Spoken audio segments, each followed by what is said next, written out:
બહુ સારી રીતે કલેક્ટર સાહેબે અમને સાંભળ્યા.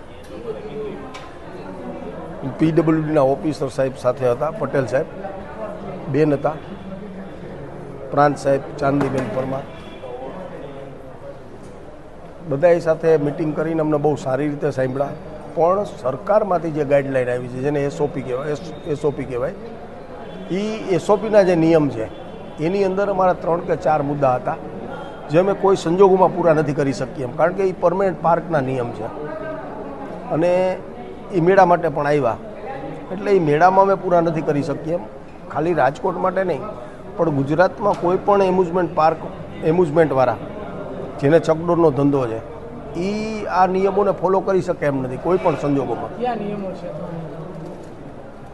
નિયમો મેં કીધા ને, જો સોલ્ટ રિપોર્ટ છે એક, પછી એક ફાઉન્ડેશન છે અને એનડીટી રિપોર્ટ છે. જો આગામી દિવસોમાં આ 3 માંગ તમારી નહીં સ્વીકારાય તો શું કરશો? તો અમે સરકારમાં માનનીય મુખ્યમંત્રી સાહેબ તેમજ ગૃહમંત્રી સાહેબને એવી મીડિયાના માધ્યમથી નમ્ર વિનંતી અને નમ્ર અપીલ કરશું કે આની અંદર હજારો અને લાખો માણસોની રોજીરોટીનો સવાલ છે.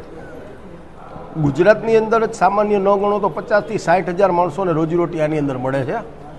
તો અમે એવી રજૂઆત કરશું મીડિયાના માધ્યમથી કે સાહેબ વહેલામાં વહેલી તકે, અત્યારે આ ધાર્મિક તહેવારો હોય, મનોરંજન મેળા હોય, તો એસઓપીમાં ચેન્જિંગ કરીને સરકારની ગાઈડલાઈન મુજબ અમને નિયમોની અંદર હળવાશ કરીને મેળાની પરમિશન મળી જાય, એ માટેની મીડિયાના માધ્યમથી અમે માંગણી કરશું.